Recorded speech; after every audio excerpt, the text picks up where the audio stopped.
I'm so happy that you all are here, and it's great to see all your smiling faces. We're so appreciative of it. Welcome to the 5th anniversary of the Women in Wellness. I'm Karen Dougherty.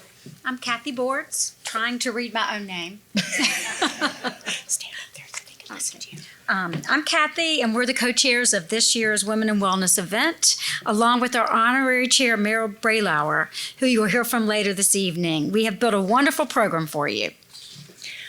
We would first like to thank all our sponsors. Without their generous support, we would not be able to bring this program of medical experts from Massachusetts General Hospital and Nantucket Cottage Hospital. So please take note as you see the screen going, and those are wonderful, generous sponsors. Now we would like to introduce this evening's moderator, former WCVB TV Channel 5 news anchor and author, and Nantucket resident, Natalie Jacobson. Well, I'm delighted to be here, and I think that after you listen to this panel, you will be really happy you came, because I had a chance last night to meet these folks, and I now realize that after we listen to them today, that you will no longer have any sleep problems. You will have no posture problems and backaches and neck aches from sitting at your desk at home. And you will now know what to say to your children and grandchildren when they ask you those questions you have no idea how to answer. This is an incredibly credentialed panel that we have here, not only through their studies in the top colleges in our country, but also through their extraordinary experience. We've been through a tough time here, everybody, in America and the world, right? A couple of years, we haven't had these kinds of panels. We haven't had our Boston Pops. Our kids have been hidden away. They haven't been able to go to school. We've certainly witnessed a lot of that here on the island and also the mainland. So it's great to be back together in person again. And the thought is that these very learned people will offer some thoughts that are particularly germane to this period in our time, after the pandemic, after being isolated, and so forth. So without further ado, I'd like to introduce each of our panelists. I'd like to tell you that you will have an opportunity to ask questions of each of them. And the two people on either end here, our bookends, if you will, are our PT people. And following our panel discussion, they are going to put on a demonstration for us to actually exhibit some of the things they want to explain to all of us about posture and so forth, and how best we can take care of ourselves. So let me begin with Dr. John Winkelmann. He received his PhD in psychobiology from Harvard University, an MD from Harvard Medical School, and then he completed both residency in psychiatry and a fellowship in sleep medicine. He's the sleep guy at Mass General Hospital. He is currently professor of psychiatry at Harvard Men. Now, the organizers of our event today thought it would be neat if each of our panelists told us something interesting about themselves, that's either funny or not. And so last night when we were chatting, Dr. John told me that he had a rare opportunity to be for a whole hour on the Oprah Winfrey show. Did you talk sleep? I think it's on. Can you hear me? Yeah. But can you hear me? Okay, well then I don't need this. Yes, it would be good if I could get this on. There we go. Good. Much better, so you won't have to shout. I don't mind shouting. Yes, that's true, Natalie. I was on the Oprah Winfrey show. This was a number of years ago, and she had reached out to me and asked me to come onto the show with another sleep doctor from Minnesota, and a number of my patients flew out to Chicago to be on the show, which was remarkable. And the eyelashes. The eyelashes. Oh yes. And she's a very gracious and engaging and warm person. And she told me in great detail how she wore fake eyelashes, how she would take them off at the end of the day and showed me how she would do that. And then she said, and then I put them in a glass of water overnight so I can use them again the next day. I hope she didn't ask you to try them on. Sitting next to Dr. John Winkelmann is Dr. Janet Wozniak, who received her BA from Harvard College, and attended medical school at Cornell Medical University. She completed residencies in adult, child, and adolescent psychiatry at Mass General Hospital. And Dr. Wozniak currently is an assistant professor of psychiatry at Harvard Med School and Mass General Hospital. Her current research focuses on treatment of juvenile onset bipolar disorder and so many other subjects that relate to children. So, Dr. Wozniak, do you have a funny story that you wanted to tell us? Well, it occurs to me to say that I'm married to Dr. Sleep, which is probably more interesting than what I was going to say. And I made the big mistake. I knew that was going to be the funny story. I didn't want to steal your thunder. It was a big mistake that I didn't go with him to the Oprah show because she's a big flirt. And so all I heard about was Oprah for weeks and weeks and weeks and weeks. So, but when you started medical school, you were off in Central America or something? yeah, so, well, it was even before medical school. My first medical contact was working for a group where we dug latrines in remote parts of South America and Mexico. I was in the Mexico group. And so it was a pretty hands-on experience, I'm much less hands-on now that I'm a psychiatrist. Thank you. Jamison Heist graduated from the University of Florida with a doctoral degree in physical therapy. He's been at the Nantucket Cottage Hospital since 2013. And if you haven't had to avail yourselves of the expertise at our PT center at the hospital, lucky you. But if you have had to, as I have, you're in very, very good hands. He started as a travel therapist from Florida. I love this. You probably have met some of the doctors if you've been there. We have this travel group, and they come here for a certain period of time, and then they move somewhere else. But he decided to stay. Thank goodness for all of us. In fact, he's made this his home with his wife, who is also in PT, and they've now started a family. Your little one is what, 1 year old? 3 and 5. 3 and 5, more than one. Whoa, I'm way behind. So did you have any funny story or interesting story you wanted to share with us? Well, a story that I like to tell, which I think is somewhat outstanding, is for one, my wife Julia happened to put up with me and go on a monstrous trip, which was actually a couple of months where we went to Alaska. So we flew to Alaska with bicycles, and we decided that it would be a fun idea to make our way back to LA, actually camping along the way and having a great time. We didn't have to run from too many mooses or bear, but finding our way back from there was a very exciting experience and memorable sights. And this is in your first year of marriage. Oh, yes. And you're still married. Right. And she obviously passed the test. Or you did. I'd say we both definitely passed the test there. And part of the test was actually how small the tent was. It was a 2-person tent. So you could picture, real estate's expensive on Nantucket, right? But we literally had about 10 square feet. So one person had to get in at a time, and it was a good experience. You had to practice your PT and your posture and your exercise. Okay, I won't go anymore. It's a family audience, though, right? All right, Dr. John Winkelmann, Dr. Sleep, let us start with you. Hillary, my God, forgive me, Hillary. Oh, that's not a problem. Hillary is a partner at our PT center here in Nantucket.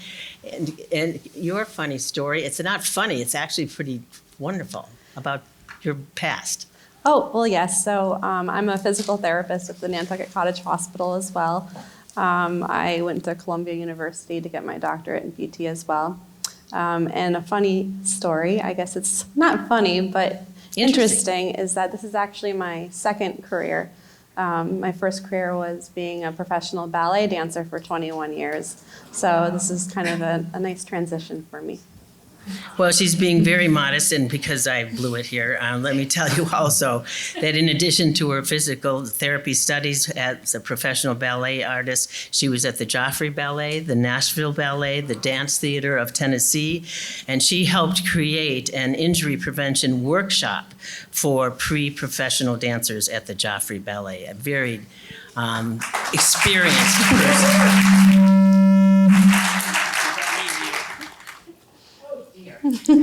Technical stuff, doesn't it drive you crazy? Undermines everything. So, Dr. Sleep, I can't imagine that there's anybody there. I don't know very many people who don't have sleep problems, and that's what you do. You're a doctor. You help people with them. If you could spend a few minutes talking about sleep. Sure.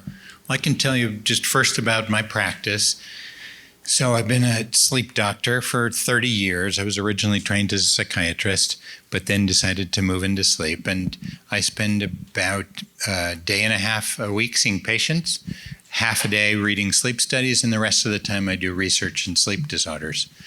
And sleep disorders is a remarkable field because you don't have to be just one kind of ologist. Not just brains or kidneys or hearts. It's really the whole body, but it's one specific type of problem, a sleep problem. And so I like that interdisciplinary approach to medicine.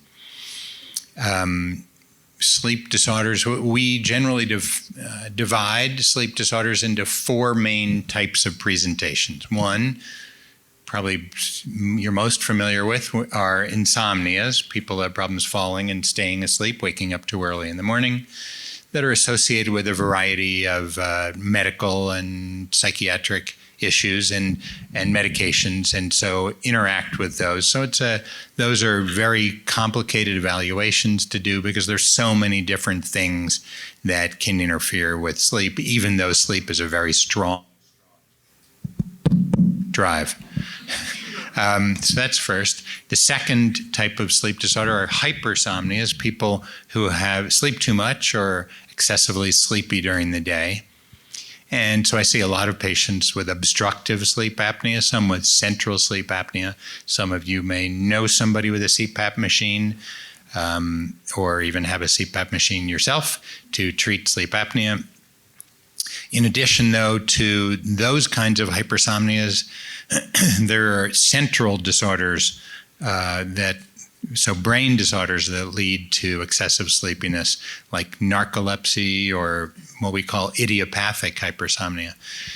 So people who parts of the brain that are responsible for maintaining the alertness the switch is a little bit too not sticky enough.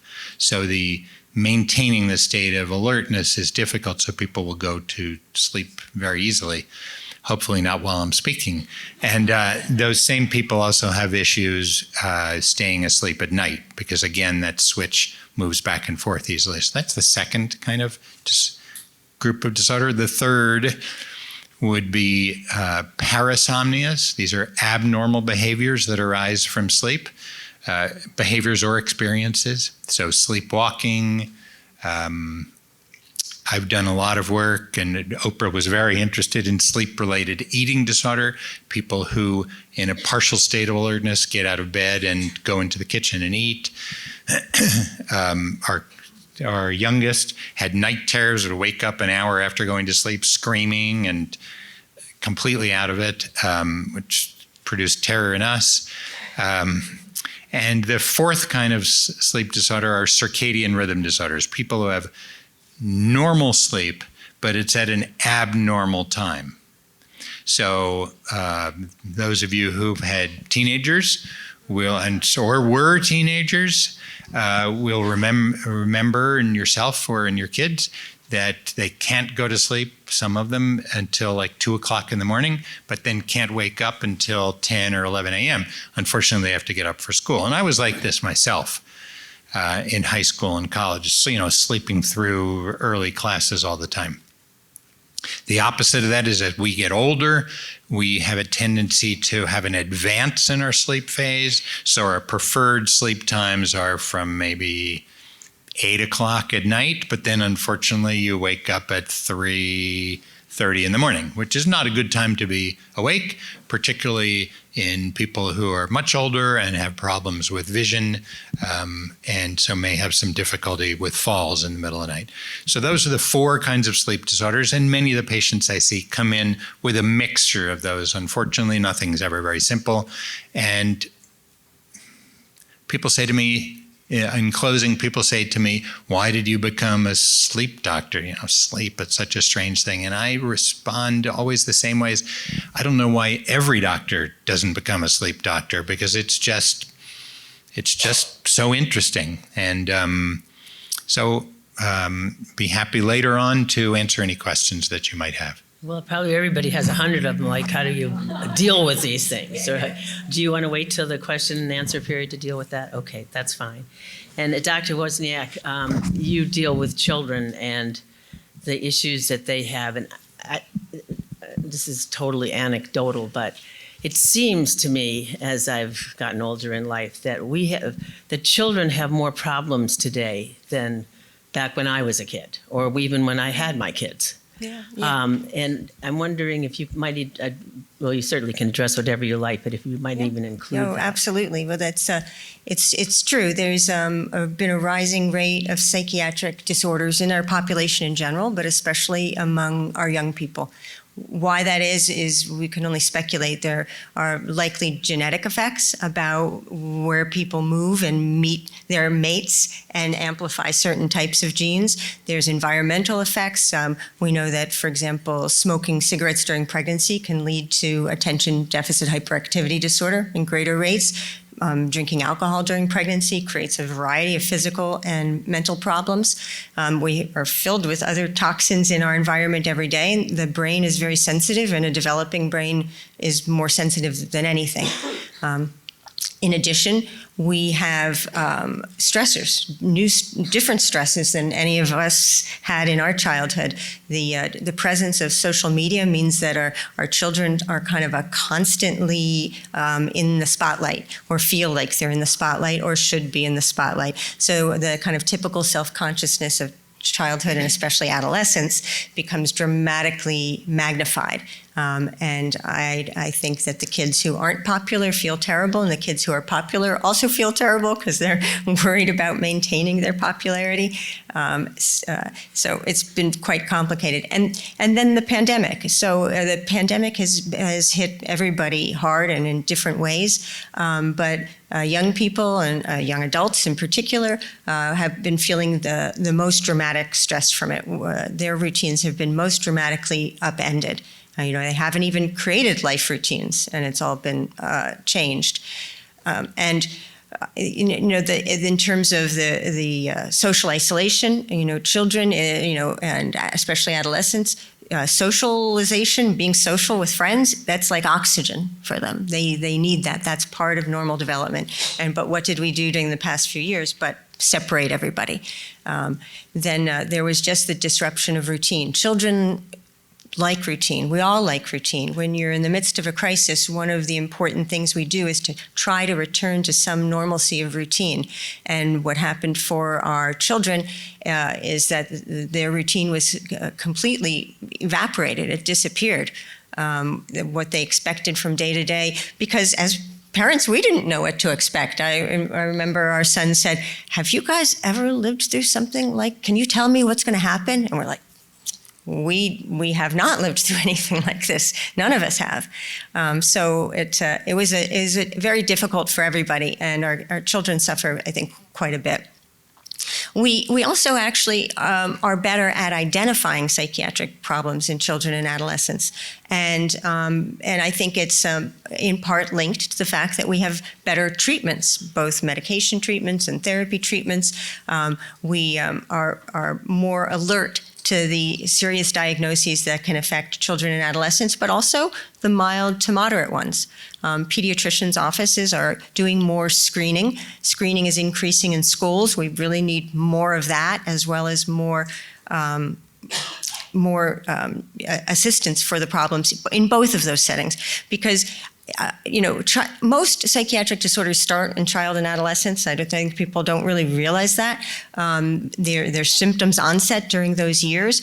Often it's 10 years before somebody actually has some type of professional attention for their symptoms. It could be even more.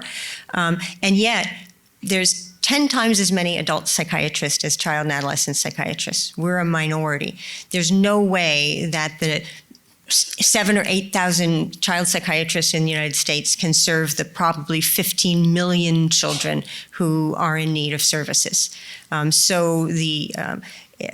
an imperative for us to find ways to deliver these services and help create support, resiliency, provide therapeutic interventions, but mostly, I think, prevent problems early on. We're in these more normalized settings, but expanding our workforce, our mental health workforce. During the pandemic, we were worried we'd run out of respirators, but you know what we ran out of? Psychiatric hospital beds. The emergency rooms are filled up with people of all ages, especially children and adolescents, who wait not just hours or days, sometimes weeks in an emergency room for a psychiatric hospital bed. The rates of suicide and self-harm have been dramatically increased. As many as 3% of adolescents in the recent past have required medical attention for a suicide attempt. About 5,000 children, adolescents, young adults die from suicide every year, and that number is sadly rising, and the age of suicide is also dropping. Younger and younger individuals. We have an alarming number of suicides among 10, 11, and 12-year-olds in the United States. I mean, that should be zero. It's terrible. Frightening.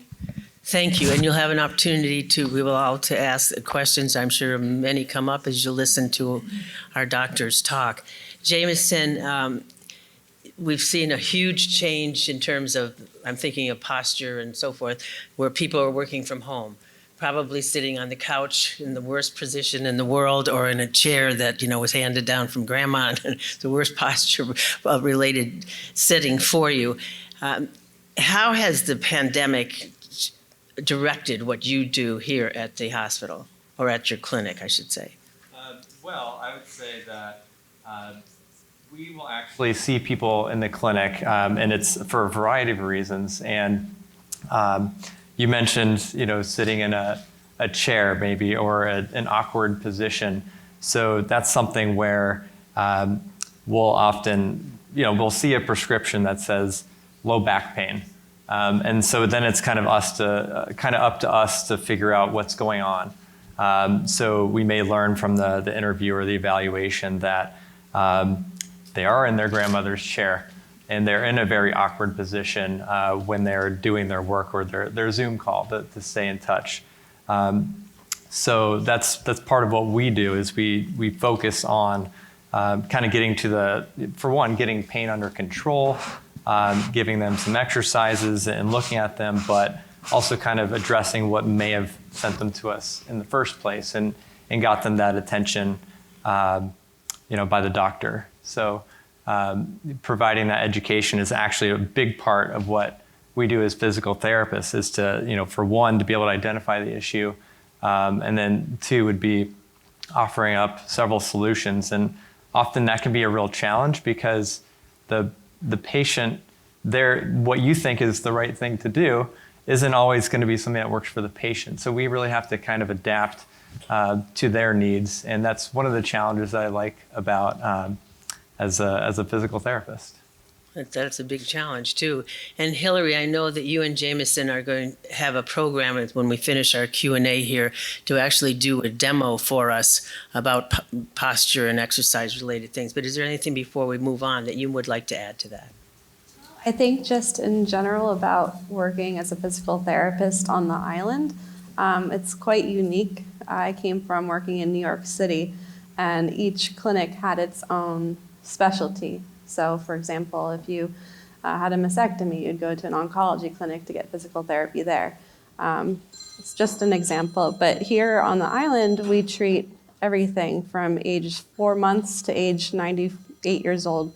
We treat neurologic, orthopedic, and pediatric. So it's kind of challenging but exciting, and it's really nice to kind of help out the entire community on this island. That's great. I'd like to open up this for questioning. But stop. You can choose whomever you'd like to ask a question of. But maybe I'll get things started with the sleep doctor, if you don't mind. Obviously, you can tell I have a problem with sleep. Either you fall asleep and oh my God, it's wonderful, and you're asleep in 15 minutes, and then. And wake up at 2 or 3 o'clock in the morning, and then I don't know, you have to do something, read something, or wash the dishes or something. So, how do you advise your patients that have these sleep issues? What should one do? I realize it depends on the problem, but Yeah. well, how about the I problem? say just go to sleep. Yeah. What What about when you can't sleep, or you go? Let's take that example. You do go to sleep, Yep. but then you wake up 4 hours later. Right. Well, as I said, sleep is a strong drive. We have to sleep. It's a physiological necessity, but it is fragile. And so it gets disturbed by a variety of things. And I really do spend 45 minutes at least with people with insomnia to try to understand what's going on with their sleep. And I'm firing questions the whole time about different kinds of things that could contribute. So it's not an easy answer, but I can say that the most common two types of treatments. No, First, I try to understand what's going on. Is there a breathing disorder during sleep? Do they have a sleep-related movement disorder like restless leg syndrome? Do they have an anxiety or mood disorder? Do they have chronic pain? Do they have obstructive sleep apnea? Do they have thyroid disease? Do they have kidney disease? Do they have difficulty with frequent urination? So, because once I find what those things are, then I'm going to address them. We don't really address sleep. We address the things that interfere with sleep. Now, there are many people that I spend all that time with, and I just can't find a thing. Everything's good, but they wake up usually not after 15 minutes. That's a very unusual phenomenon. If you're waking up after 15 minutes, because sleep drive at that time is so strong that whatever is producing the awakeness, the alerting, has to be very, very strong as well. It's usually 3 or 4 hours into sleep. And so then if I can't find anything, we have two main potential choices. And they are pharmacotherapy medications, but the first line therapy is something called cognitive behavioral therapy for insomnia, CBTI. Now we've got CBT for anxiety disorders, CBT for mood disorders, and we have CBT for insomnia. And it has a variety of components. And the most important component is one that you're not going to like, which is most people with insomnia, as their sleep becomes disrupted, they spend more and more time in bed trying to kind of squeeze out in the couple of hours that they add on, squeeze out more sleep. And so they may be spending 9 hours in bed to get 6 hours of sleep. And so really the cornerstone of CBTI is to return them to the 6 hours in bed, which is how much sleep they're getting. So you and they define a new bedtime and wake time that are about 6 hours apart. And people don't like this because they will have just gotten back to sleep at 6 a.m. after going to bed at midnight, and the alarm goes off, and I say, you're going to be cursing the name Winkelmann when the alarm goes off, but you need to do this every day. And after a couple of weeks, sleep drive is going to build up. I'm taking somebody with insomnia and sleep depriving them.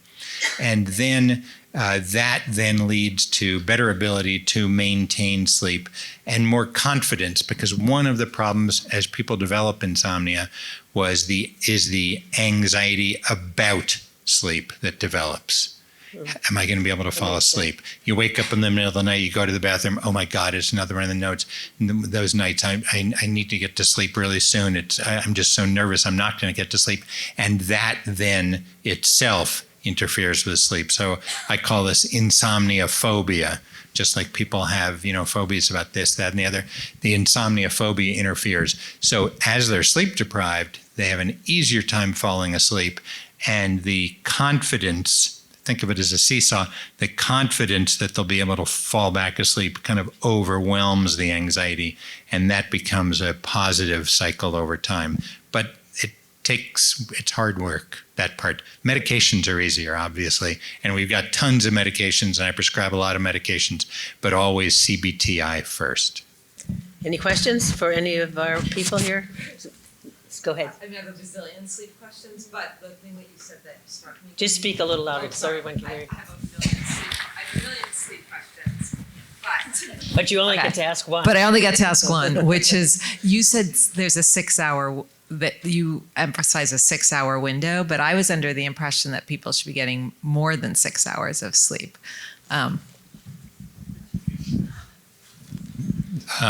Well, if people say they're only getting 6.5 hours, I'll limit them to 6.5. There are no rules about how much sleep you should be getting. And there's so much anxiety about this. It's kind of, the media has whipped people into a frenzy.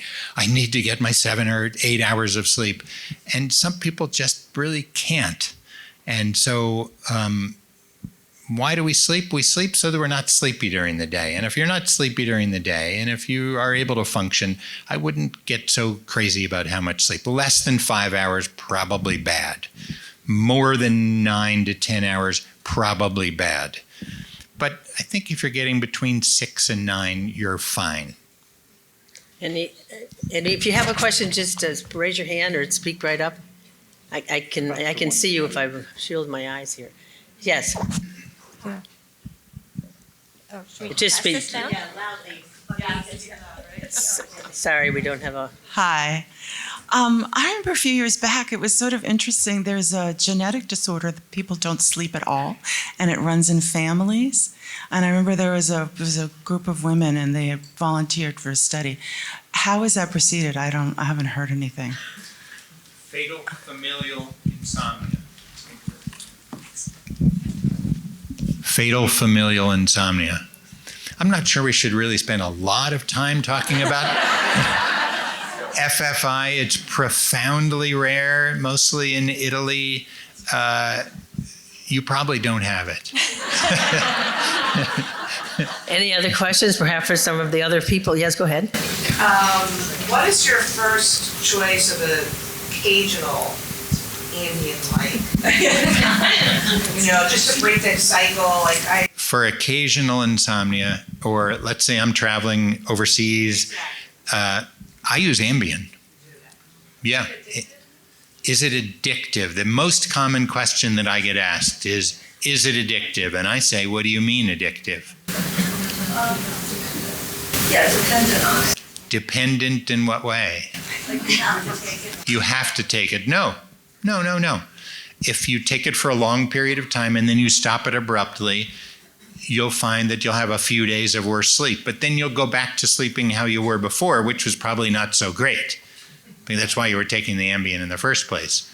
But I consider it a treatment rather than an addictive substance, just the way people have hypertension, use probably more like insulin for diabetes, or contact lenses for people who have terrible sight.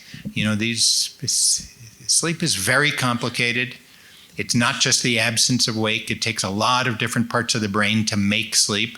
And why should we all sleep so perfectly? We don't do anything else perfectly. You build up a tolerance to it? Some people build up tolerances. The majority of people do not.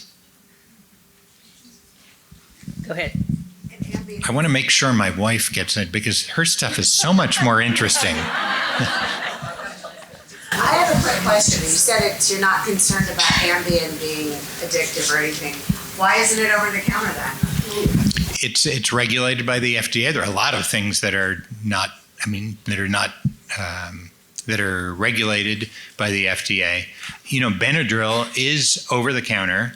So diphenhydramine, anything that ends in PM probably has an antihistamine in it, and melatonin, and that doesn't have an antihistamine. That's different, but they don't work. Benadryl doesn't help with sleep. It's been shown for more than a few days. Some people will misuse these medicines. So that's why it's regulated and scheduled by the FDA. The vast, vast majority of people will not.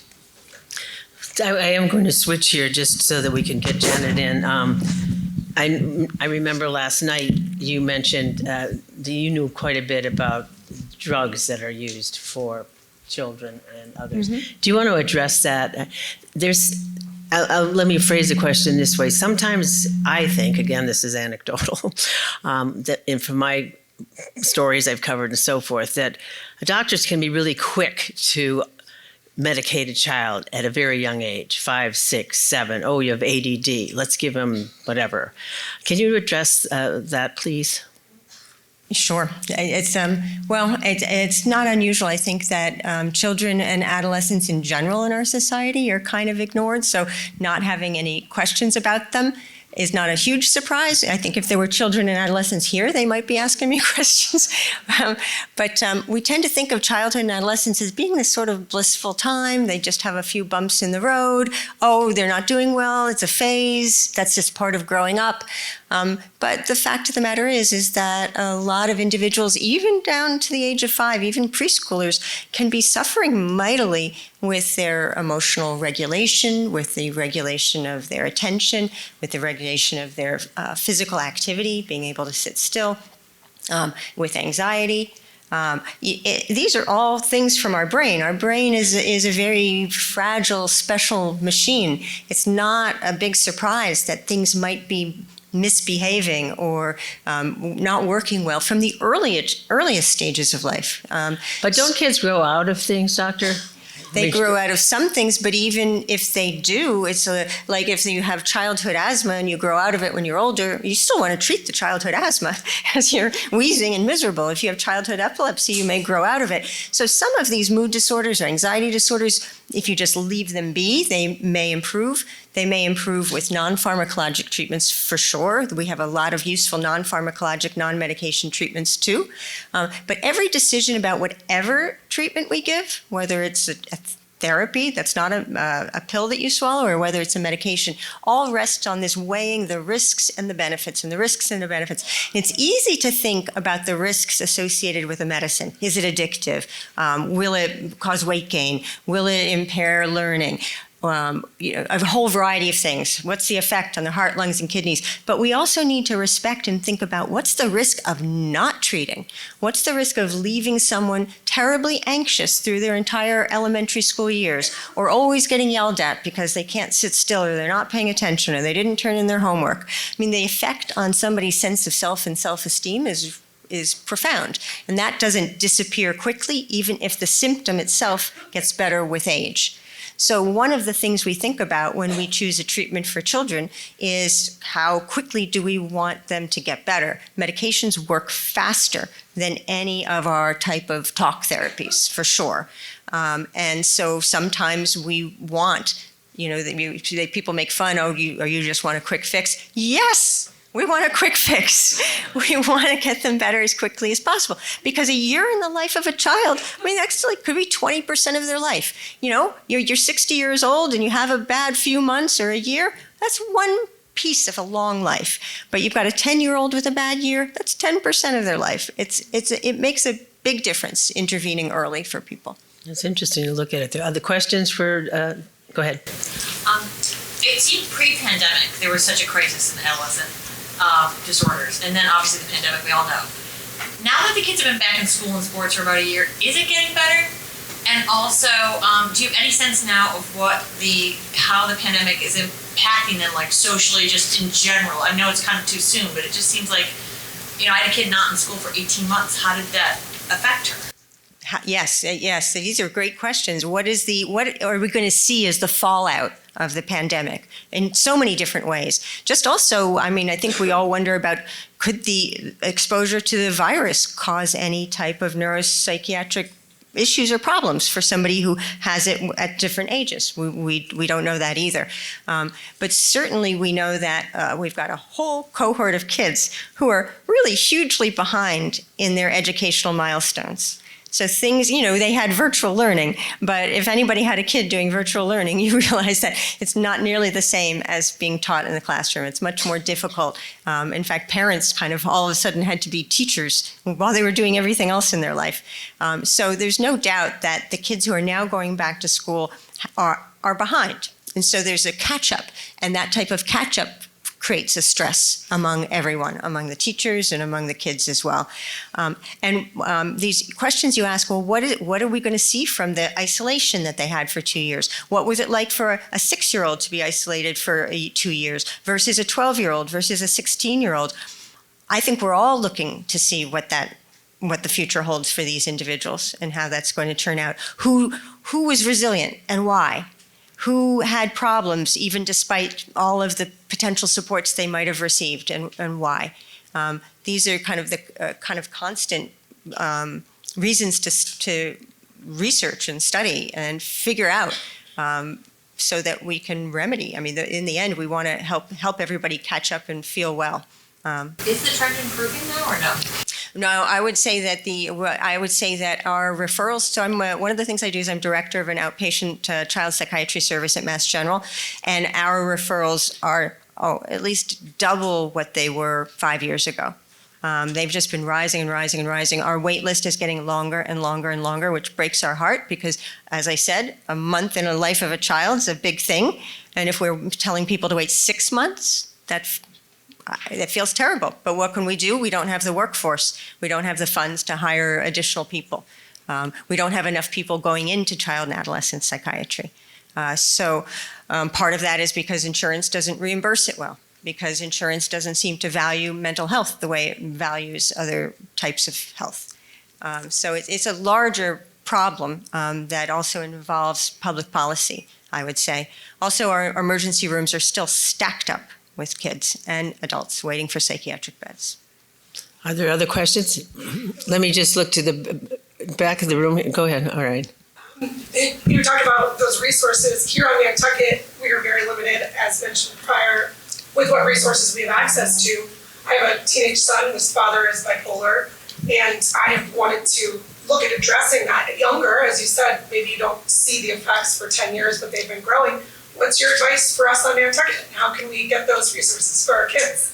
It's a terrible state of affairs that even in Nantucket, how close you are to a metropolitan area, that you have a shortage of supply of people who can help.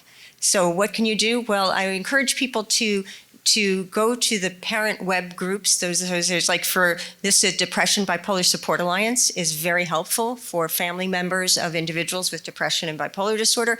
They also have a whole list of resources for children and adolescents for parents to.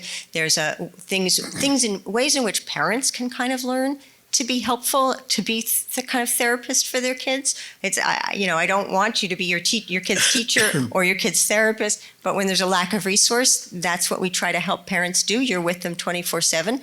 So a good use of resources sometimes is not to have a child in therapy every single week, but to alternate with a parent, or to actually have the parent get the support they need to support their child. Hopefully telepsychiatry can dramatically help and improve the situation, because you don't have to travel all the way into Boston. Getting to Boston's hard, even for people who live in Newton, let alone for folks from the island.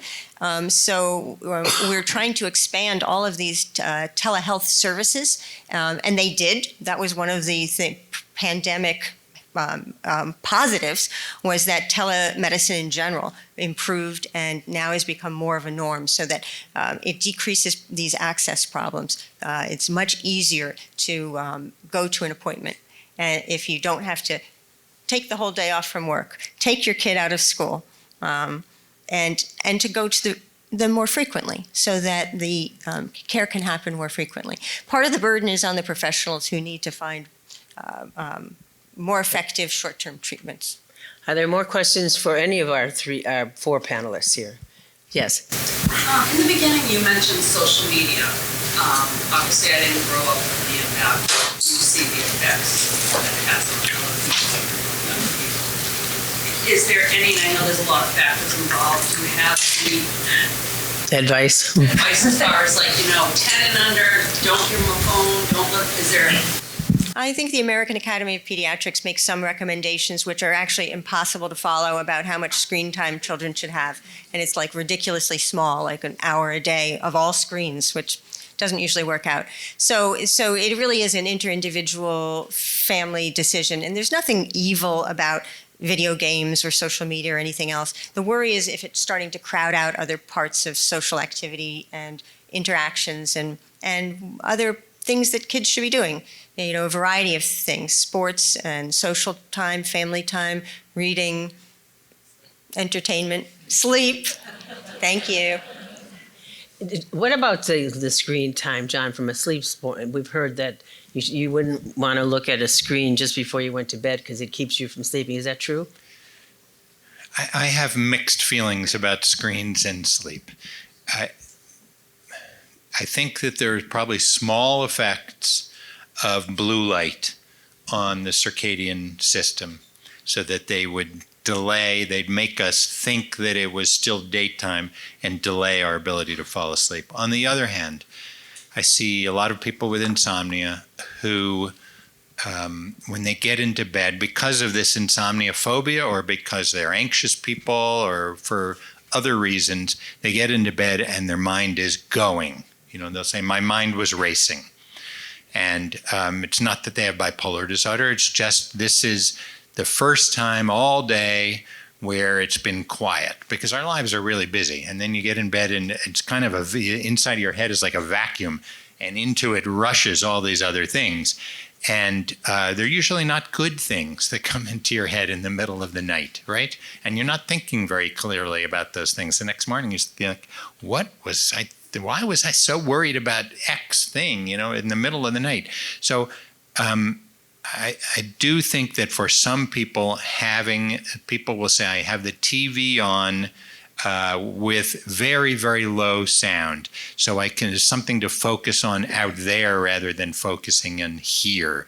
Or somebody last week said to me, I listened to old 60 Minutes episodes.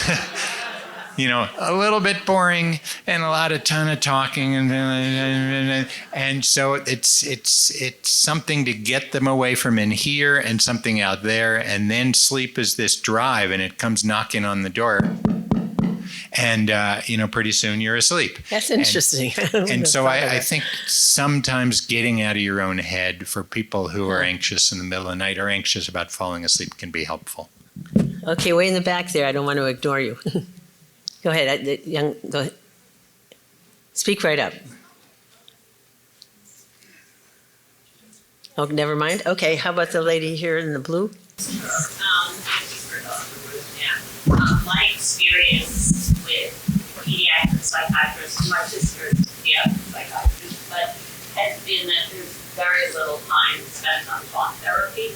Now, I heard your comment about that in terms of treating quickly, but I think it is really lacking this amount of time that psychiatrists do spend with children, and as a result, it's not always just, stamping them with a particular diagnosis, but getting a little deeper than that, and I feel like medicine is given out very easily, and therapy is not done enough. Part of the problem is the supply. Because for me to see a group of children for psychopharmacology, I could have hundreds under my care and in my practice in doing that specific skill. But for therapy, you have as many hours in the week. You're going to work 40 hours in the week. Maybe you've got 40 kids under your care. And so we just don't have enough individuals who are trained to do that type of longer-term intensive type therapy. It's I think it's super important. I mean, I'm a psychopharmacologist. I prescribe medications. I think they're a miracle and extraordinarily useful. I refer to cognitive behavioral therapy and dialectical behavioral therapy, a specific type of behavioral therapy, all the time, but there's extremely long wait lists for those. Other questions? Yes, sir. So I'm an employee at Nantucket Cottage Hospital, and I agree with what you say. We do have a lot of psych holes in the emergency room, sometimes 24, 48, 72 hours. And you basically have to place them off island, away from their family, because we don't really have services here.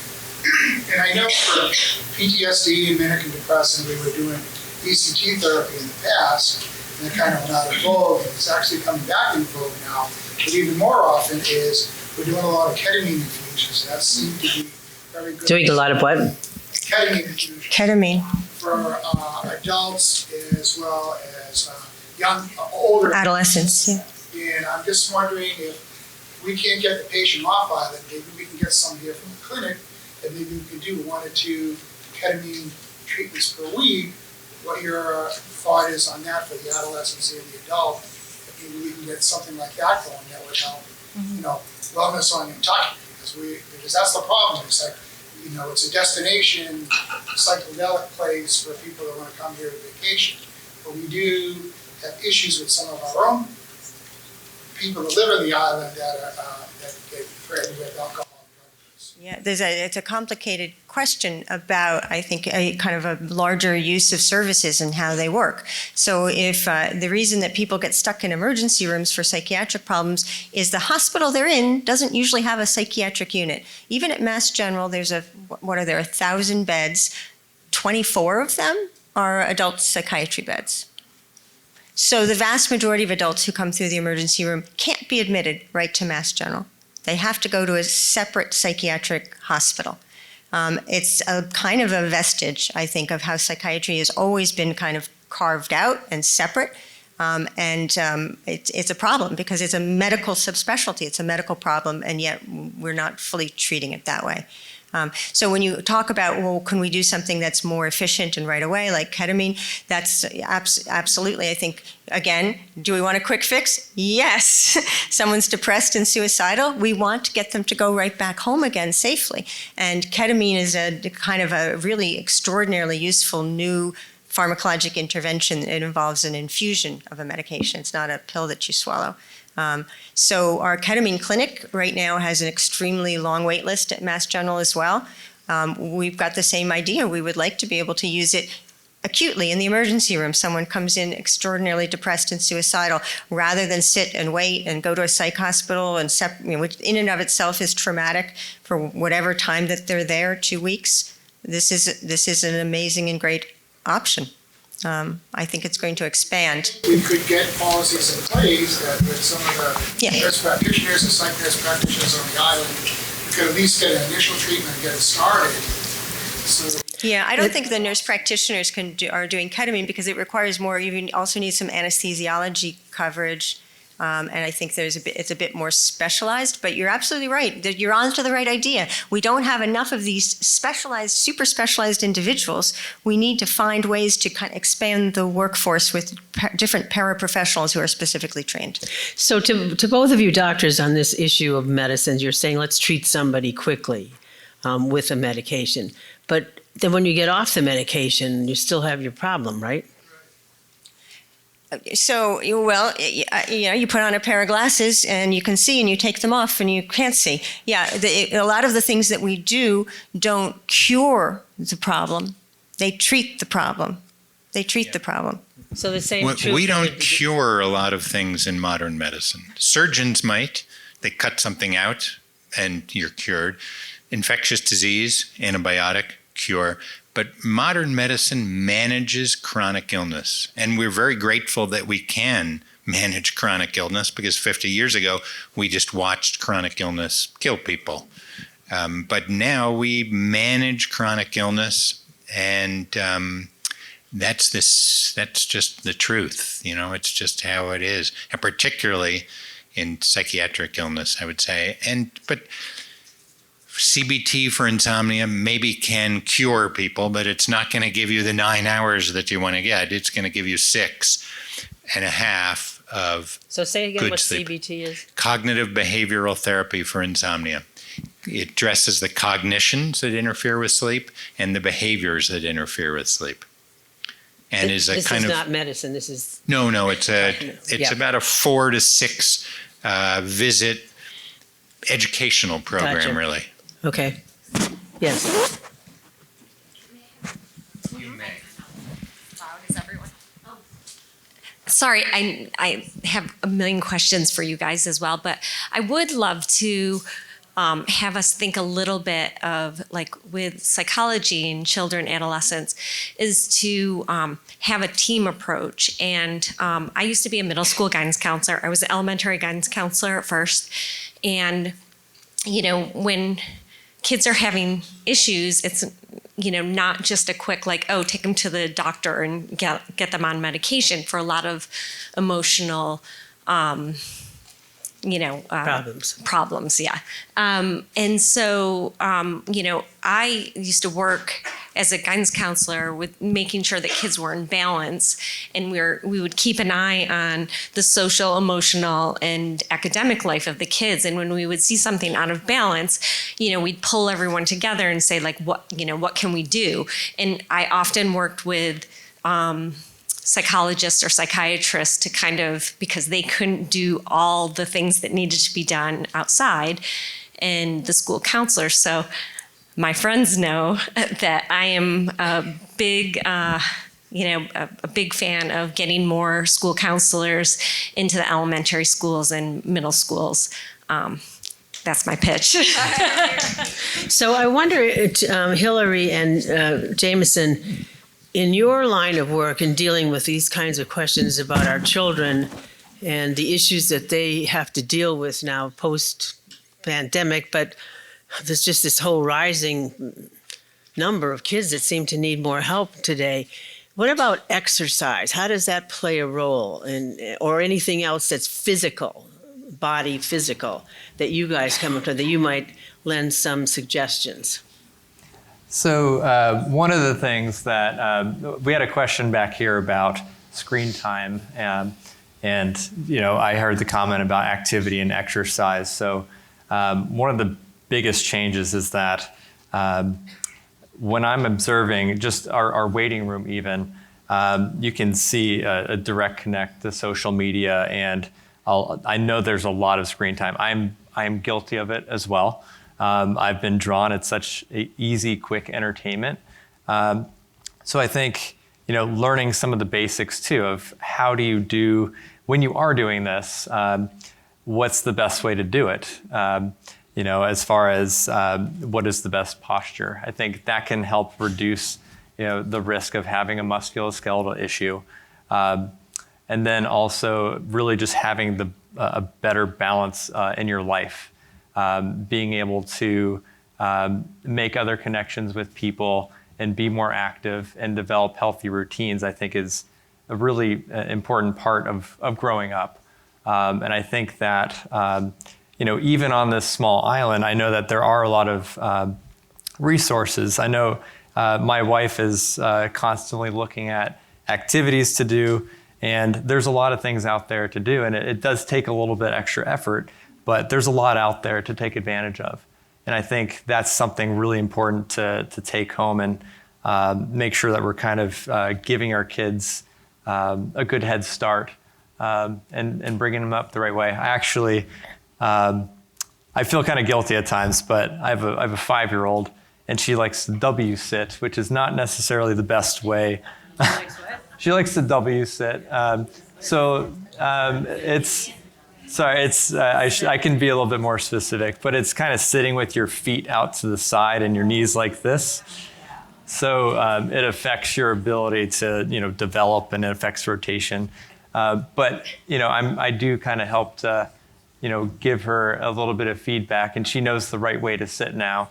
And it's gotten a little bit better. So I think, you know, when you're observing, you know, your child doing something that looks, you know, you don't have to be an expert on posture to know that something is wrong, but you know, at least giving some education, or maybe like an alternative setup that's also comfortable, I think is something that we would like to try to promote. So Hillary, you were a ballet dancer. Did you start as a kid?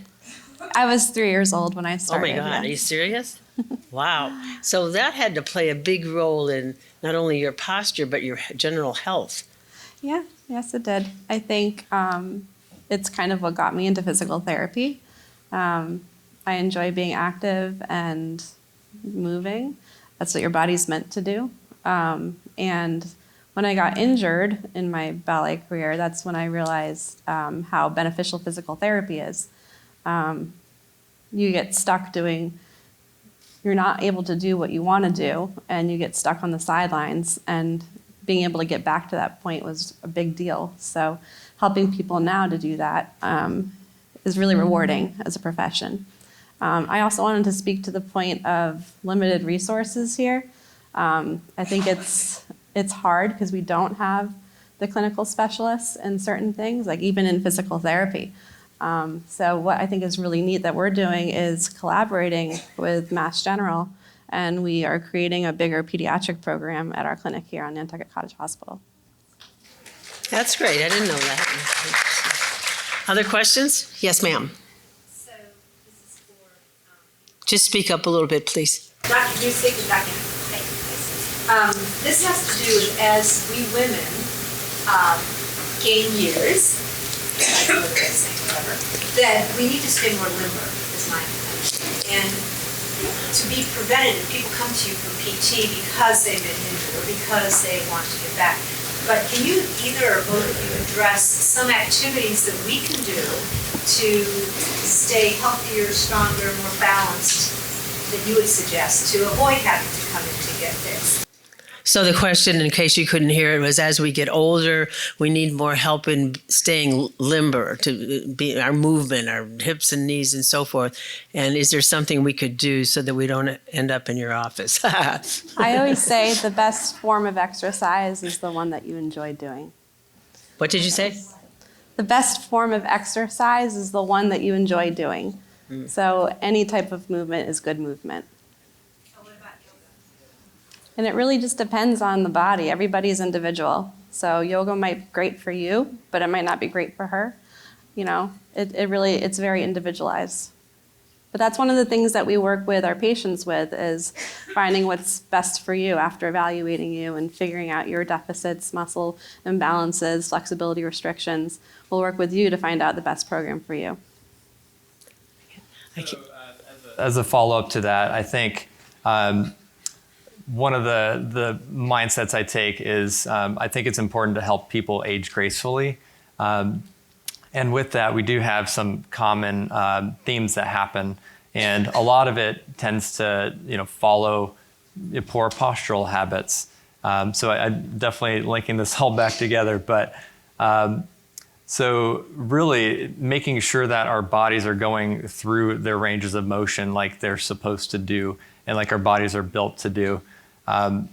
Say if you spend all day sitting in a chair, you're going to be really good at sitting in a chair.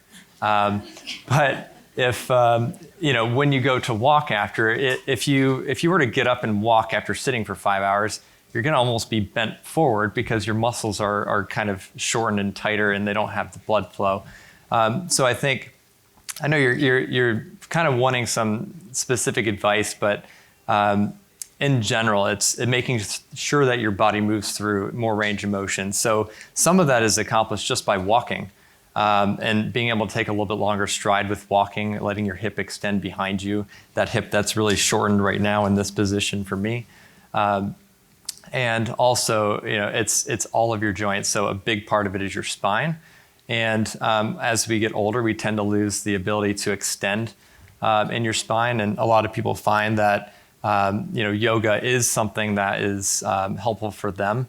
And like Hillary said, if I were to recommend yoga to one of my patients that's coming in for, say, cervical radiculopathy, like an issue where, we have pinching in the neck and they have symptoms down the arm and it's a nerve issue, they could come back very unhappy to their next appointment. And further injured. Right. So that's something where I feel like we always take a little caution with, giving kind of blanket statements for exercises, but generally that promoting some spine extension without working through much of any discomfort or pain or radiating symptoms. That's kind of like one of the things that we'd be more concerned about. And I know you're going to do a little demo for us in a minute, but I've got, since we're primarily a female audience here, John, is there a difference between men and women in sleep and their issues of sleep or not? women look a lot better while they're sleeping than men do. He told me to ask that. No, I'm kidding. Let me think about this for a second. Women have more problems with insomnia than men do. Is that because we're busier and we wear 22 hats and you guys can just do your thing, you know? I'm not exactly sure. I was married to a man who could fall asleep hanging from a tree. Right. I wanted to kill him. Men have more trouble with breathing during sleep, so rates of obstructive sleep apnea are substantially higher in men and women until women hit menopause, at which point rates become fairly similar. So estrogen protects against obstructive sleep apnea, but it seems to promote insomnia and some of the things that are associated with insomnia, like anxiety and mood, with estrogen potentially, which are insomnia and anxiety and mood disorders, which promote insomnia. So men and women are different in many of the medical vulnerabilities, but there are many men that I see with insomnia, and I see many women with obstructive sleep apnea. So there's no absolutes, of course, but there's just relative risks. So we are going to break here to allow this demonstration to go on. But before we do, I'd love to give you two medical doctors an opportunity to make a last thought or whatever perhaps wasn't asked that you wished had been, that you think is important. And if you don't have anything, that's okay. You're going to let me talk some more? I'll talk some more. But I do want to thank you for the comment about increased mental health in schools, that schools are not just for academics, they are for social and emotional growth and learning as much as anything. And I think that prevention is more important. And if we're going to choose where to put our resources, prevention is a valuable way to prevent the problems that not only children will have later in life, but that adults have, that our whole society of adults have with substance use disorders and other issues. I think investing in children and adolescents in any way is really important. All right, well, thank you. The three of us are going to leave now and leave our PT people here to do this demonstration that they've prepared to help us have better posture. Do you know when you walk next to, you look into a window or a mirror as you walk by, and you kind of like this, and you, ooh. And then someone teaches you, put your chin back, and that will help. And pull your shoulders back. I think of it all the time, but 2 seconds later, I go right back to where I was, which is pathetic. All right. I hope you've enjoyed this and that you'll enjoy the demonstration that's coming up. This is wonderful that the people who created this program are doing. You know, our hospital has grown immeasurably over the last 25 years. In particular, we're about to celebrate the 25th anniversary of the POPs coming up. But, you know, our island has changed and our needs have changed. And we have a beautiful new building. But as you just heard from some of the questions here and the people who work here, whether it's in the schools or elsewhere, you know, we still need the people. We need the medical experts and so forth. So we've made a lot of progress. We've got a long way to go. And I think having a discussion like this, of course, I come from the information world. I think information is key to anything getting done. So thanks for being here and hope you'll enjoy this demonstration. And thank you, doctors, for coming.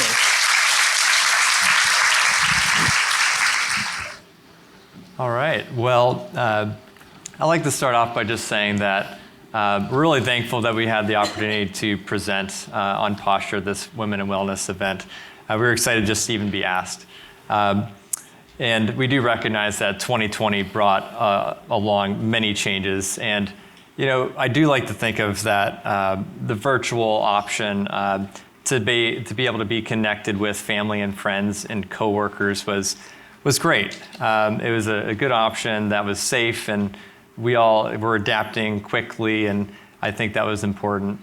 Also with healthcare, we kind of went into at least in our clinic, we went through this kind of panic learning phase where we wanted to be able to provide some care for patients in a safe way so that they could get the care that they needed. And it was really important, and we're really glad to be able to do that.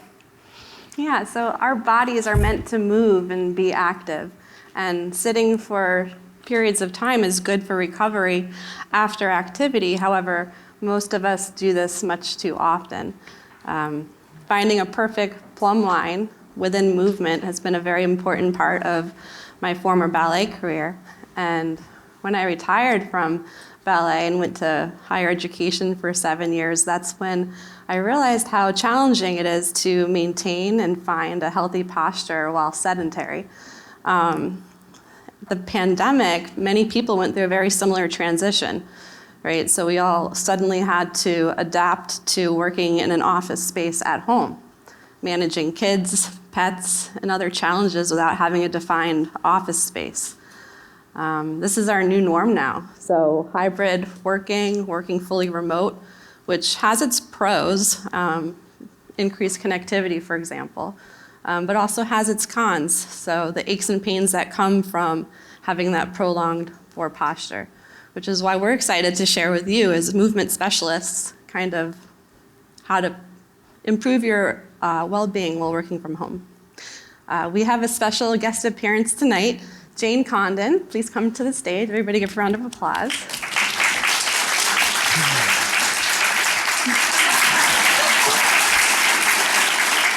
Jane is going to help us demonstrate during our presentation tonight. First, I want a ketamine infusion.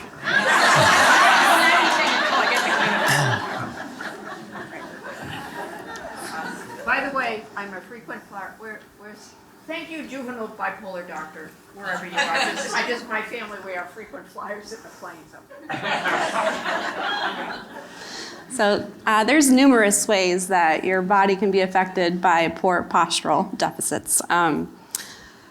Muscles become shorter, inflexible, inhibited, and weak. And this can result in the poor postural deficits, the pain, a variety of disorders, and also reduce your ability to manage stressors. One common example is the forward shouldered posture. This is a great opportunity actually to get all of you guys involved. So Jane will demonstrate that everybody can kind of sit up in your chair just a little bit. Good. Good. You're all alert and attent. That's great. Now I want you to just let your shoulders relax. Hold down, kind of like you're trying to look into the laptop screen in front of you. Just round your shoulders. Now try to lift your arms up overhead. Show me how high you can lift them. Stay forward. Okay, not very high. Now everybody roll your shoulders back, squeeze your shoulder blades together, relax your shoulders down. Now bring your arms up overhead. Now you can reach for that top cabinet. Good. That's just kind of a quick little demonstration to show how posture can affect your range of motion. If you have forward shoulders, your mechanics of what we call as physical therapists, your scapulohumeral rhythm is affected, which decreases your range of motion. This is one example. Yeah. So scapulohumeral rhythm is the way the shoulder blade moves with the humerus, so the way that it moves. And we actually will put our hands on the patient sometime and be able to observe that, sometimes even take video. So shoulder is one of those things that's commonly affected by poor posture. Neck is up there because, of course, forward head posture is a regular issue where we've all heard that when your head moves forward, that you end up with a lot more stress on your neck, and that's definitely true. As you hold that weight away from your center of gravity, your muscles and your joints and everything have to work a lot harder. Those muscles that are holding you up also can have tension in them and even create headaches. It changes your temporomandibular joint, or basically your jaw and how it functions. And then low back also is something that's affected by posture. So if you're sitting in a prolonged position for an extended period of time, sorry. Jane? All right. Can you fix how you read your text messages a little bit? Okay. Hillary, can you help her out there? So just relax your arms down by your side. Relaxing is hard. There you go. And you can keep it just there. Tilted. Yeah, so you don't have to be, everybody thinks you have to hold your phone up here, but that's a lot of work for your arms. So just relax it. Just be in a nice neutral position and try not to let your head hang too much. Yeah. Yeah, so I think that's a good example too of a middle of the road approach is typically pretty good. I definitely know I've hassled some of my teenagers on Facebook in the waiting room when their neck is at an angle that most of us can't get to, but very far down like this. And I know I've seen that numerous times, and it's a hard habit to break for people, but it's not too hard to just hold it up a little bit. So since I lost Jane's attention on that, I'm guessing maybe we lost your attention a little bit. We'll go on to the next slide. So we're going to talk a little bit about an idealistic office ergonomic setup, and then we'll kind of compare it with a more realistic at-home setup. So different ways you can fix your home setup to make it more ergonomic. The first one we're going to talk about is usually the chair, because you usually start with the chair. It's a good foundation. You basically want to be able to adjust it so that the height of the chair is just about the height of your lower legs, so kind of like in line with your knees. Yep, so at home, a lot of times we don't have an adjustable office chair. So I would encourage you to pick a chair that works well for the work surface that you're using. Because you may have a chair that's a little bit higher or lower or have a cushion on it. And that's also another way of adjusting it is you can actually add a little bit of height to your chair by using a seat cushion or even a blanket that's folded up. And then if your legs are dangling, you can even put a textbook or something underneath your feet to get that ideal angle but still be able to work at your surface. Yeah, and then ideally the monitor height, you want it to be at eye level or just slightly below. So usually you want your eyes to be at the top quarter of your screen. Mm-hmm. So you can imagine with the laptop at home, that would be kind of impossible. So the best way to kind of make up for that would be to actually put your laptop on, say, a few textbooks to at least get it a little bit closer to the ideal posture. You can picture, too, that it would be really good for, say, a Zoom conference or something to have it up high. But, that's something that we'll get to in a minute. Avoid that double chin look. And then in terms of your workspace, you want it to be kind of at your elbow length or just slightly below. And then you want commonly used items like your phone or the mouse to be within reach so you don't have to lean forward to grab things. Right. So as I was mentioning with the laptop, so you have that laptop up high at, closer to that ideal setting. Well, now your arms are up like this. So one of the things that we recommend is actually using an external keyboard or mouse. That'd be a great way to set up. And that's really, really the most practical when you're going to be on the computer for an extended period of time. Say you're going to be an hour or so on the computer and you want to be set up the best. If you're only on there for a short time, a lot of times that middle of the road solution is kind of the way to go. Having said all of that, Jane, can you show us your best posture? All right, let me rephrase that. How about your best ergonomic posture? So I have a few props I'm going to show to demonstrate everybody.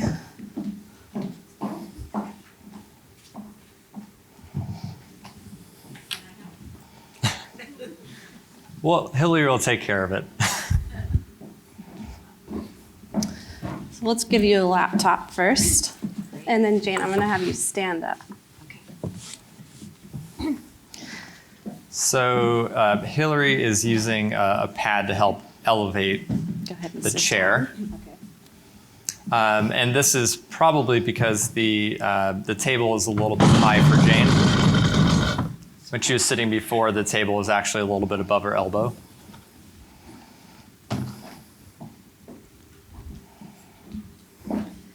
Okay, I see the textbook. That means I can see Jane's tiptoes on the ground. Oh, that. Oh. When you're little, you're little.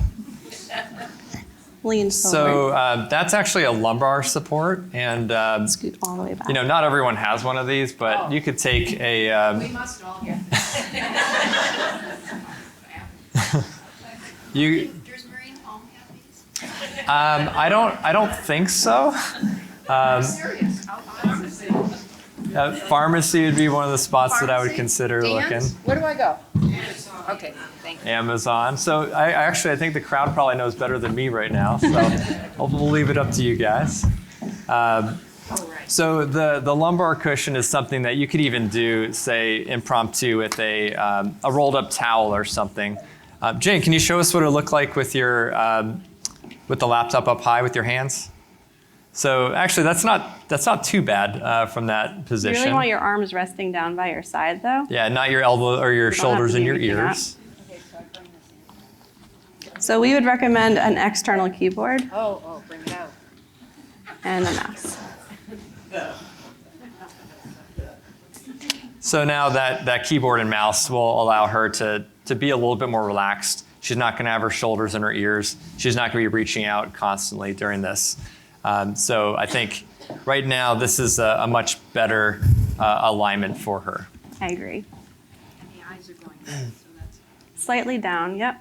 Yeah, so I mean, this is kind of a middle of the road for the laptop. We could have brought maybe 2 more of those boxes. More PT books. For you, yeah. And we do have some thick ones, but so now I think that now that we have her set up fairly well, I think let's bring the attention to the audience. You've all been sitting for a while. Yeah, and so let's look at your posture. I noticed when we started talking about posture, everyone is more straight now, which I like. I do appreciate. There's no one leaning on the armrests excessively. So a good way to start is making sure that you're all the way back in your seat. As we also heard, bringing your shoulders down and back is a nice way to get started. And then, as Hillary, I'm sure, has demonstrated most of her life, is that imaginary string getting pulled from the crown of your head upward. So essentially, now you should be in a much better posture. And one of the things that I've noticed that people will do is they'll actually kind of come forward of that chair, or you may notice that there's a bit of space between your low back and that surface behind you. So one thing that you could consider doing to help hold this posture a little bit easier is actually filling up the gap that's behind you. I think a lot of people think a good posture has to be held, so you're holding your muscles all day long. That's not the case. When you're sitting at a desk for prolonged periods of time, it's actually better to be supported so that you're in a good position and you don't have to use all those muscles for long periods of time. Right. So, we'll take a question maybe at the end. So now we've actually been kind of breaking some of the rules. One of the rules too is to get up frequently. So this might be a good opportunity for everybody to stand up and stretch your legs.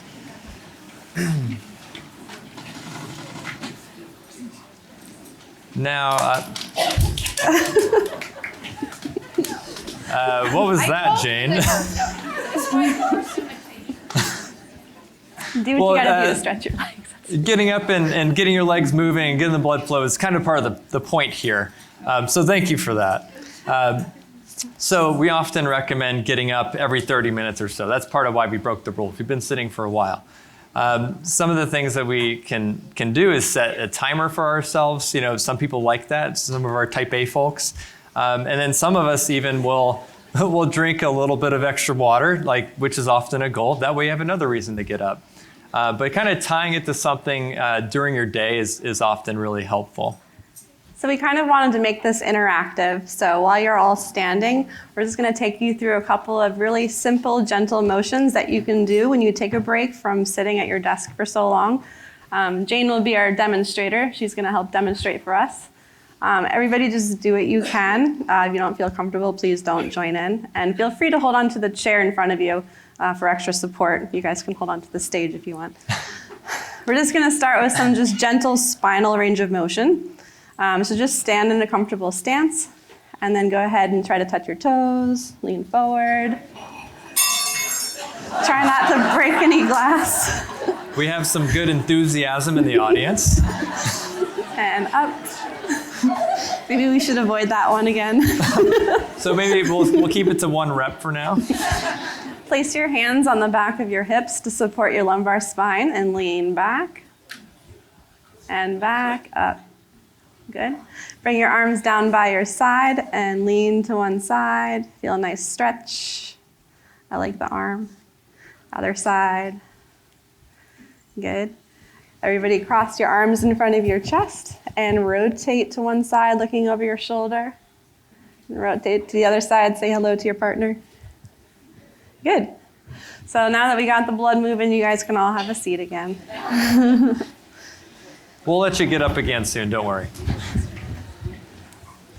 So not all of us can stand up frequently, so sometimes doing some seated activities during your workday is also good and beneficial. That was for the lumbar and thoracic spine. You can also do the cervical spine. So everybody go ahead and bring your chin to your chest. Good. Nose to the ceiling. Ear to your shoulder.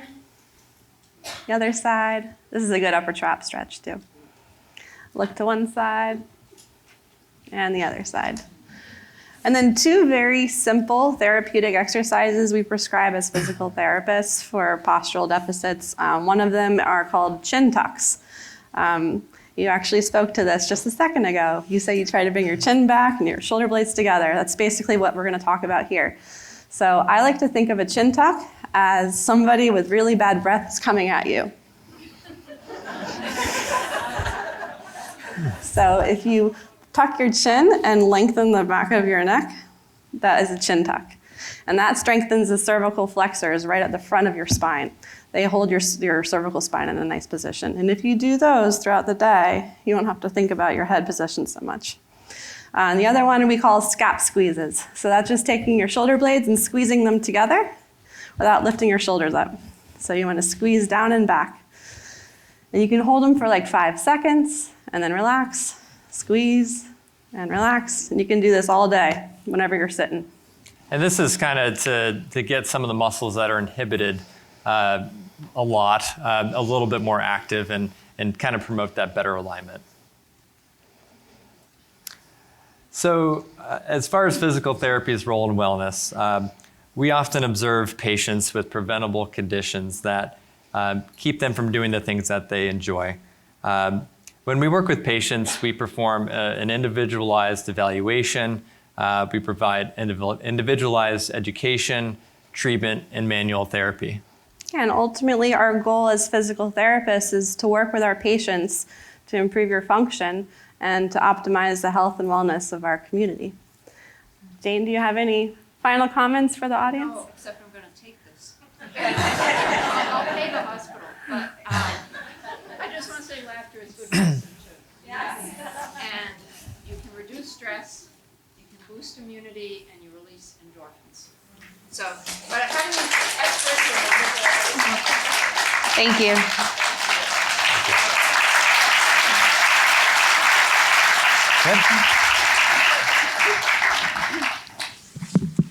Well, I don't know about you, but I feel better. That was terrific. So good afternoon, everyone. I'm Jeanette Ives Erickson, and I'm the interim president of this wonderful hospital, the Nantucket Cottage Hospital. So let's give a round of applause to our panelists. They were wonderful.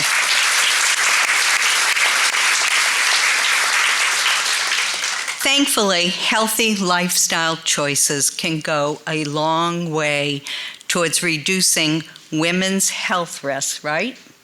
We saw it here today, we heard about it. For some women, the focus is on breast health. That's a major concern for women. But in fact, cardiac disease is the #1 issue for women. And it's something we focus on a lot as women. So I'm here to share with you that the Nantucket Cottage Hospital stands by every single day to help you with these and other healthcare issues. However, as we know, and we learned here today, we don't spend enough time focusing on the topics that were discussed here. For those of us at Nantucket Cottage Hospital, we have been focused for many, many years on whole body wellness. Our focus includes the post-pandemic impact on women, children, and families. It is clear to all of us that COVID-19 changed all of us. There was an unanticipated psychological impact that we discussed here. 3 years ago, you would not imagine being sheltered in place. Sheltered in place for almost 3 years. Online school, online meetings, no friends visiting, the fear of going to a grocery store. Today, we focused on how to move beyond that pandemic and how to move beyond the fear and how we come together as a community and how this hospital can serve you and help you. So I want to take a moment to talk a little bit about the strategic plan that we have been working on for the past few months.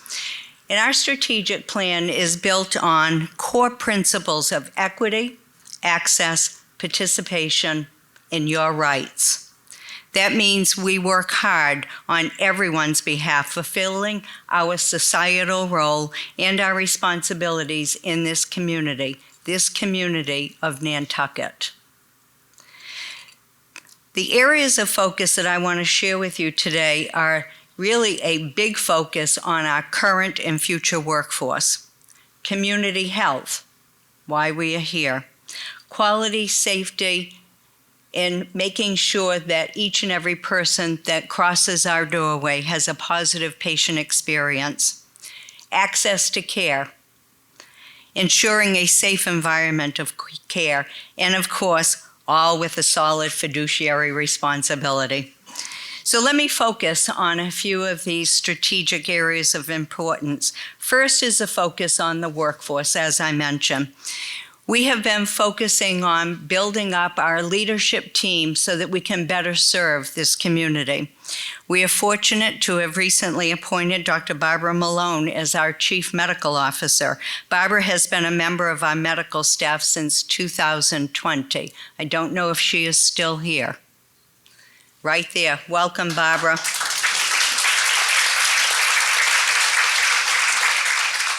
And of course, today you met Jamison. Jamison was someone, as you know, who has worked as a physical therapist in our organization, and I was thrilled to promote him to the Director of Physical Therapy and Rehab Medicine, a job well done. In August, we will be joined by Amy Carew-Lyons as our new Chief Nursing Officer.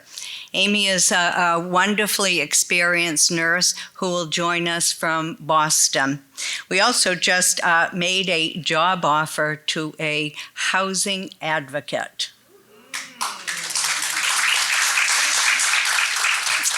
We have developed plans for additional housing for our workforce. As my colleagues know, that I start many days by saying housing, housing, housing. It's a real challenge here, right? And puts a significant stress on everyone. So for me to have a housing advocate that can help us to understand what this community can offer and to make sure that our employees have safe shelter is really important. And we'll be sharing those plans in the coming months. So community health, as you know and as you heard, is very important to us. This includes active participation in what I believe is a very important initiative, which is our Community Behavioral Health Initiative. This is an initiative that brings together many organizations around Nantucket, and this group has been working very hard. I was thrilled to join this group when I came here to Nantucket in March. The group has many, many recommendations and are really working on a plan to roll those out. The hospital part of what I think we need to do, and I think some of you alluded to it in the question and answer period here was that we are looking for a psychiatric nurse practitioner, someone who can work in our outpatient clinics, who can help in our emergency department, and who can consult once people are admitted, if they're admitted to the hospital, and also can help with the right placement. This is going to be a very hard job to fill, so if you know anyone, give me a call. I also will share with you the other area of focus that goes beyond really the access to care for the Behavioral Health Initiative, which is to make certain that the right level of care is being provided. And we just opened up our urgent access clinic and thought we would increase little by little with incremental volume increases. The place is very busy, which is a good thing, which means people don't have to rely on the emergency department. It means same-day care. The woman responsible for that is this wonderful woman here, Cynthia Winston.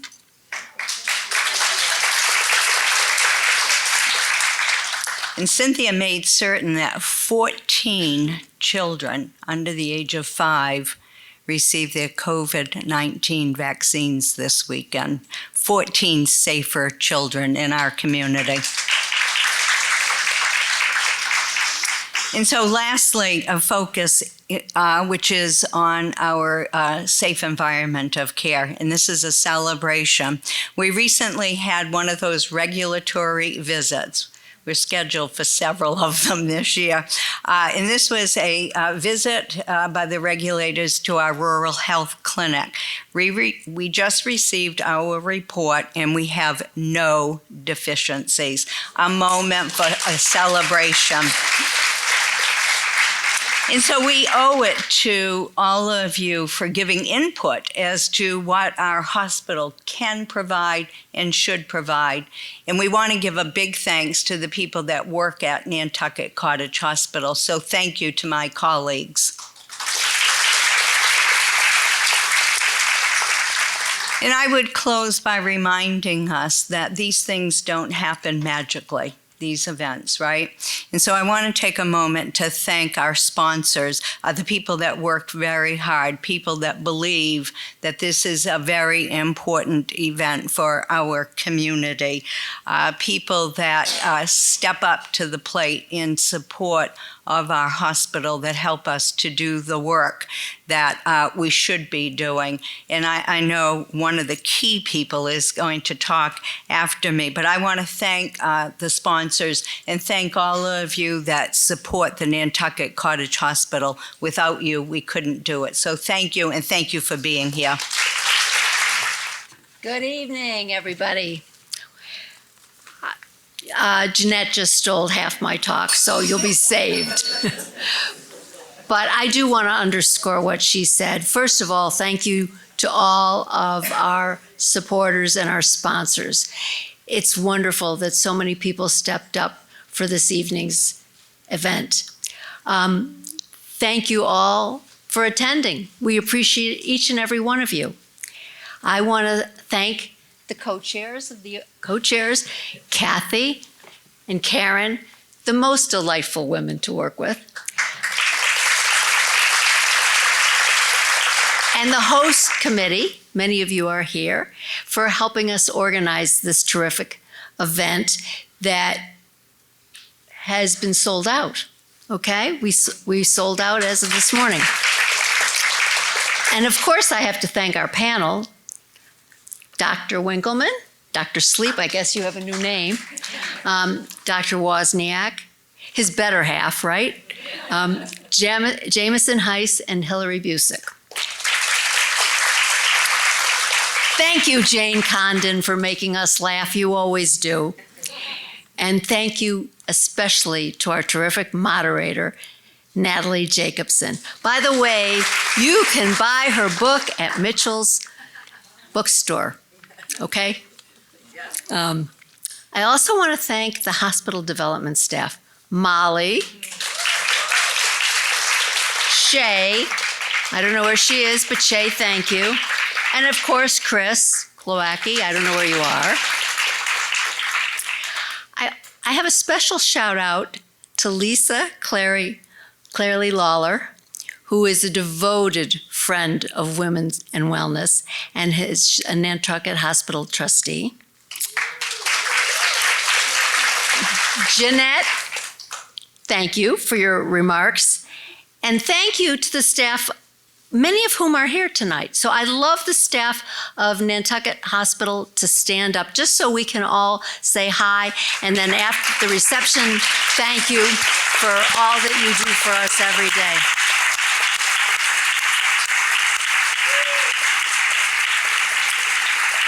You know, this event is to spread awareness about health and wellness, but it's also provides you all a look at the services that the hospital offers. And without the individuals who you've seen tonight and some of the other ones who weren't able to be here, these services would not be possible. So a big thank you to all of them. Okay, you guys, we can all go upstairs and have a drink and enjoy the hors d'oeuvres. So thank you all.